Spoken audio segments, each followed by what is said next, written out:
বিষ্ণুদেৱে Narada Munich দিয়া মায়াৰ বৰ্ণনা। এদিন বিষ্ণুদেৱ লক্ষ্মী দেৱীৰ সৈতে এটা অন্তৰংগ মুহূৰ্তত আত্মবিভোৰ হৈ থকাৰ সময়ত নাৰদ মুনিয়ে তেওঁৰ দৰ্শন লভিবলৈ বৈকুণ্ঠলৈ গৈছিল। নাৰদ মুনি উপস্থিত হোৱাত লক্ষ্মী দেৱী বিষ্ণুদেৱৰ কাষৰ পৰা সাউতকৈ আঁতৰি গল।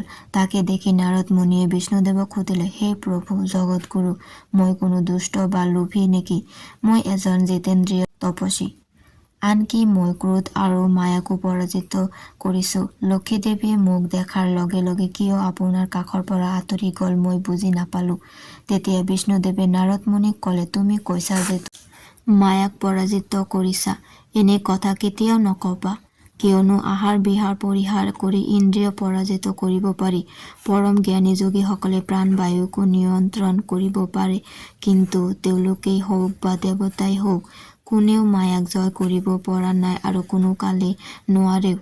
মই বিষ্ণু, শিৱ আৰু ব্ৰহ্মা, আমি তিনিয়েও এই অনাদি মায়াক জয় কৰিব পৰা নাই।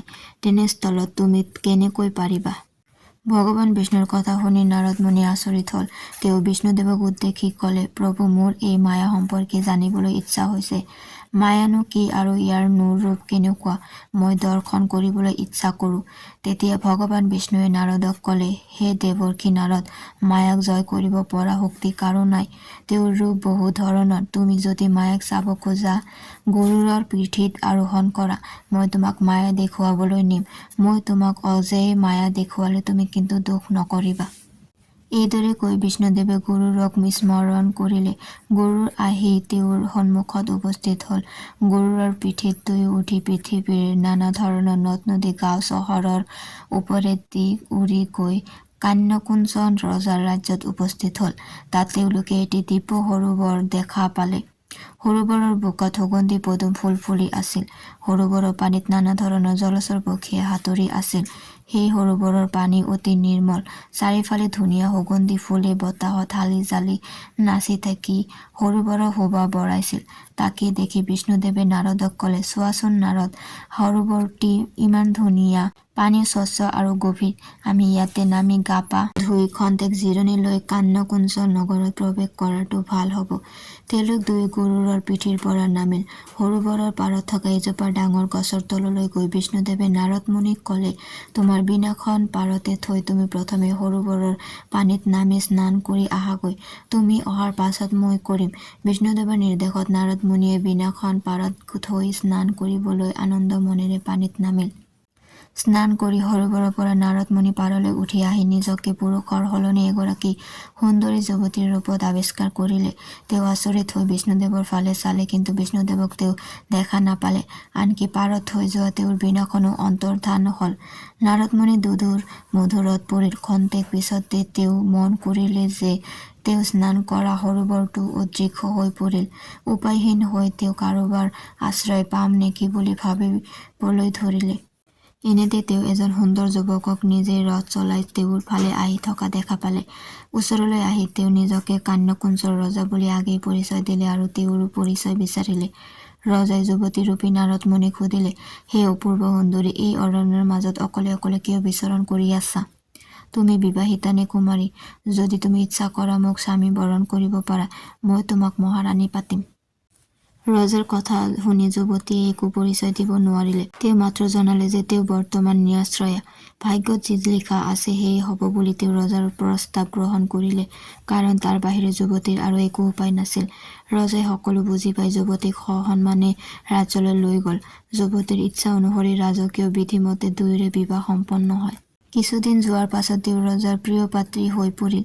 দুয়ো আমোদ প্ৰমোদৰ মাজেৰে বহু বছৰ অতিবাহিত কৰিলে। ৰজাক লগ পাই তেওঁ যে দেৱৰ্ষি নাৰদ আছিল এই কথা একেবাৰে পাহৰি গল। ব্ৰহ্মজ্ঞানো সম্পূৰ্ণ লোপ পালে। এদিন তেওঁ গম পালে যে তেওঁ গৰ্ভৱতী হৈছে। এই কথা তেওঁ ৰজাক জনালত ৰজাই পৰম আনন্দ লাভ কৰি তেওঁক আগতকৈ অধিক আদৰ সাদৰ আৰু যত্ন লবলৈ ধৰিলে। এটা নিৰ্দিষ্ট দিনত তেওঁ এটি পুত্ৰ সন্তানৰ মাতৃ হল। প্ৰায় ২ বছৰৰ অন্তৰে অন্তৰে তেওঁ কেইবাটাও পুত্ৰ সন্তানৰ জন্ম দিলে। ৰাজপৰিয়ালৰ সদস্য সংখ্যা বৃদ্ধি হল। যথা সময়ত নিৰ্দিষ্ট বয়সত পুত্ৰসকলৰ বিয়া বাৰু হোৱাত বোৱাৰী নাতি নাতিনীৰে ৰাজপ্ৰসাদ ভৰি পৰিল। ৰজা ৰাণী দুয়োৰে মন আনন্দৰে নধৰা হল। বহু বছৰ আনন্দ উলাহেৰে ৰাজ্য চলাৰ পাছত এদিন হঠাৎ দূৰ দেশৰ এজন মহাপৰাক্ৰমী ৰজাই কান্যকুঞ্জন ৰাজ্য আক্ৰমণ কৰিলে। ৰাজ্যখন শত্ৰুৰ হাতৰ পৰা ৰক্ষা কৰিবলৈ সাহসী সৈন্যবোৰে প্ৰাণপণেৰে যুদ্ধ কৰিছিল। ৰাজ্যৰ বীৰ যোদ্ধা আৰু ৰাজ পৰিয়ালৰ ৰজাৰ পুত্ৰ নাতি আদিয়ে যুদ্ধত প্ৰাণ হেৰুৱাব লগা হৈছিল। পুত্ৰ নাতি সকলোৱে যুদ্ধত প্ৰাণ হেৰুৱাব সংবাদ পাই ৰজা ৰাণী দুয়ো শোকত ব্যাকুল হৈ পৰিল। ৰাণী চিঞৰি চিঞৰি কান্দি কৈছিল, তোমালোকে আমাক এৰি গুচি গলা, আমি এতিয়া কেনেকৈ জীয়াই থাকিম? তোমালোকতকৈ আগতে আমাৰ মৃত্যু নহল কিয়?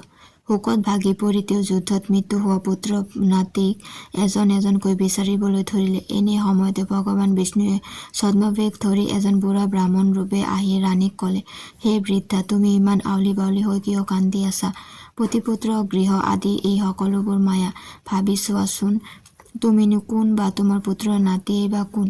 গতিকে তুমি শোক পৰিত্যাগ কৰা, মুক্তিৰ চিন্তা কৰাটোৱে উচিত হ'ব। শোক পৰিত্যাগ কৰি সুস্থ হোৱা আৰু পৰলোকগত পুত্ৰ নাতিৰ আত্মাৰ সদ্গতিৰ কামনা কৰি দান যজ্ঞৰ ব্যৱস্থা কৰা।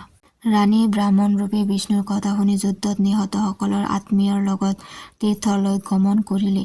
তীৰ্থৰ স্থানত শ্ৰাদ্ধৰ সময়ত ব্ৰাহ্মণৰূপী বিষ্ণুৱে ৰাণীক সেই পবিত্ৰ হ্ৰদৰ পানীত নামি স্নান কৰিবলৈ ক'লে। ৰাণীয়ে হ্ৰদৰ পানীত ডুব মাৰি পাৰলৈ উঠি আহি গম পালে যে তেওঁ আৰু নাৰী হৈ থকা নাই, বৰঞ্চ দেৱৰ্ষি নাৰদৰ ৰূপলৈ পৰিৱৰ্তিত হৈছে। লগে লগে পূৰ্বৰ সকলো কথা তেওঁৰ মনত পৰি গল আৰু তেওঁ কৰা মিছা অহংকাৰৰ বাবে লজ্জিত হল। নিজৰ ভুল অনুধাৱন কৰিব পাৰি নাৰদ মুনিয়ে বিষ্ণুদেৱৰ ওচৰত ক্ষমা প্ৰাৰ্থনা বিচাৰিলে। বিষ্ণুদেৱে মিচিকীয়া হাঁহিৰে ক্ষমা কৰি দিলে। যি হ্ৰদত নামি নাৰদ মুনিয়ে নাৰীলৈ ৰূপান্তৰ হৈছিল, সেই একেটা হ্ৰদৰ পানীত নামি স্নান কৰিয়েই তেওঁ পুনৰ নিজৰ প্ৰকৃত ৰূপ ঘূৰাই পালে। বিষ্ণুদেৱে এনেদৰে মায়া মোহৰ পৰীক্ষা লৈ দেৱতা, মনুষ্য আদি সকলোৱেই যে মায়াত বন্দী হয় সেই কথা বুজাই দিলে।